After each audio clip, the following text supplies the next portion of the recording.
Hello everyone, and welcome back to my channel Sparkle English, where I teach you how to improve your level of English. This is a new lesson in my English Writing Essentials series. In today's lesson, I'm going to talk to you about ending punctuation. There are 3 different ways to end sentences in English. At the end of the lesson, we will have a short quiz. So let's get started. So how do we end a sentence in English? We must end sentences in English with a punctuation mark. There are 3 types of end punctuation: periods, question marks, and exclamation marks. So this here is a period. In British English, they call it a full stop. This is a question mark. And this is an exclamation mark or an exclamation point. We're going to talk about each punctuation mark separately. First, let's talk about periods or full stops. Periods end complete sentences. Periods are the most common type of ending punctuation. And periods are quite neutral, like this emoji here. For example, I have to go to the bank tomorrow. This is a statement. It's a neutral statement. There's not a lot of excitement. We are just stating something. Here's another example. Mom loves gardening in the spring. They ate pizza for dinner last night. Taylor is working today. We can also use periods or full stops to end commands. For example, imagine a teacher says, "Take out your books." That is a command, an imperative sentence. So we can use periods or full stops for commands as well. But again, there's not a lot of emotion. Periods can also be used to end indirect questions. Direct questions ask questions, while indirect questions report questions. This might seem complicated, but I will explain and show you some examples. Karen asked if she could borrow my car.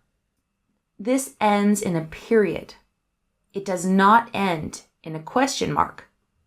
This is an indirect question. I am telling about a question that Karen asked, but I am not asking a question, so I don't end this statement with a question mark. I wonder who will win the race.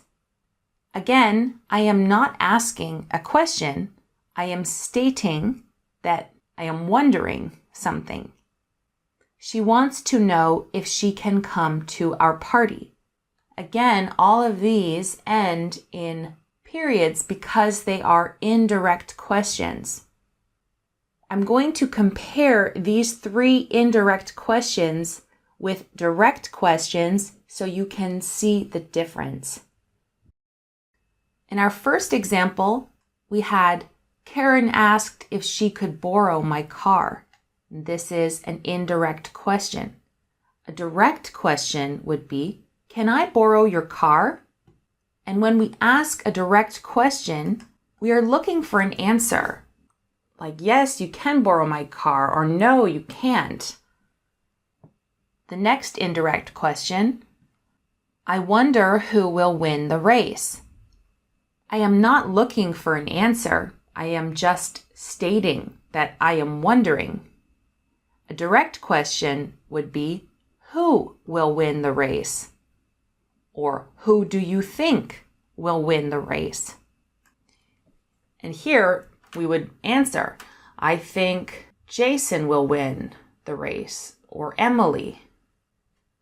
And the final indirect question, she wants to know if she can come to our party. Again, this is not a direct question. A direct question would be, can I come to your party? We would say, yes, you can, or no, you can't. Or, can she come to our party? yes, she can, or no, she can't. So just remember that with indirect questions, we are not looking for an answer, and so they end in periods or full stops. So now let's talk more about question marks. We use question marks to end sentences that ask a direct question. Question marks indicate that a sentence is a question and that we are looking for an answer. For example, do you have to go to the bank tomorrow? Does your mom like gardening? What did they eat for dinner last night? Where is Taylor? When a sentence begins with who, what, where, why, which, or how, it usually ends in a question mark. And all of these questions end in a question mark, and they do not end in a period after the question mark. I see many subscribers ask questions on my channel, and they end the question with a question mark and a period. For example, is this correct? And this is not correct. We do not add a period after a question mark. The question mark is enough. So now let's talk about exclamation marks, or you can call them exclamation points. Exclamation marks indicate surprise or strong emotion. We use exclamation marks to show strong feelings, such as joy, surprise, shock, and anger. Try to avoid using exclamation marks in formal writing. If you are writing an essay or a letter or a formal email, try not to use exclamation marks. And if you do, do not use many. They are very common in informal writing. I use exclamation marks all the time when I am responding to comments on my YouTube channel or when I am texting my friends and family. For example, be careful. Your new swimming pool is amazing. In the first one, be careful. Maybe we are scared that someone is going to get hurt, so we use an exclamation mark. Your new swimming pool is amazing. We are expressing surprise and joy at how amazing the swimming pool is. Stop talking to me. Here, maybe we are angry. Congratulations. Again, joy. And now I want us to compare these sentences. In the first one, we have this command, come here. If I say, come here, and end it with a period, it's not urgent. It's a command, but it's not urgent. Come here. If I say, come here, with an exclamation mark, there's a sense of urgency. Come here. It's important that you come now. It's an exclamation. In the second statement, your house is so beautiful. Whereas if I write it with an exclamation mark, it sounds more like, your house is so beautiful. There's much more emotion with an exclamation mark. And both of these are correct. However, it changes the emotion of the sentence when we add an exclamation. When you are reading a novel in English, you will see a lot of exclamation marks to express strong emotion. Okay, so now we're going to have a quiz. You have to use the correct punctuation at the end of each sentence. So you either use a period, a question mark, or an exclamation mark. I also want you to listen to how I say the sentence to let you know if we should use an exclamation mark, a question mark, or a period. Number 1, we are so excited. Number 2, should we go to the cinema tomorrow night? Number 3, I enjoy listening to classic music. Number 4, she is learning how to play the guitar. Number 5, where is the new dress I bought? Number 6, I wonder if Gary will be at the party tonight. Number 7, watch out. And finally, number 8, do you have any pets?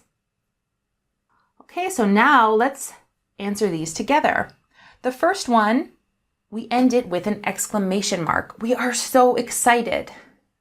You can answer this with a period. It is correct, but I said it with a lot of excitement. So we end it with an exclamation mark. Number 2 is a question, a direct question. Should we go to the cinema tomorrow night? I'm looking for an answer. I'm looking for someone to say, yes, we should, or no, we shouldn't. So we end that with a question mark. Number 3 is a statement. So we end it with a period. I enjoy listening to classic music. Number 4, we also end in a period. She is learning how to play the guitar. Number 5 is a question. Where is the new dress I bought? We end it with a question mark. Again, I'm looking for an answer. Oh, your dress is in the laundry, or your dress is in the closet. Number 6 is an indirect question. I wonder if Gary will be at the party tonight. We end this with a period. It is not a direct question. Will Gary be at the party tonight? That would be a direct question. This is an indirect question, so we end it with a period. Number 7, watch out. Again, I said it with a lot of emotion, so we end this with an exclamation mark. And finally, number 8, do you have any pets? We end this with a question mark because it's a question, a direct question. Yes, I do have pets. No, I don't have pets. Okay, so let me know in the comments section how many you got correct out of 8. If you want me to have another quiz on ending punctuation, also let me know in the comments section. I have lessons on each of these punctuation marks, on period and full stop rules, on question mark rules, and on exclamation mark rules. If you need more help on any of these punctuation marks, I will link you to these videos in the description below this video.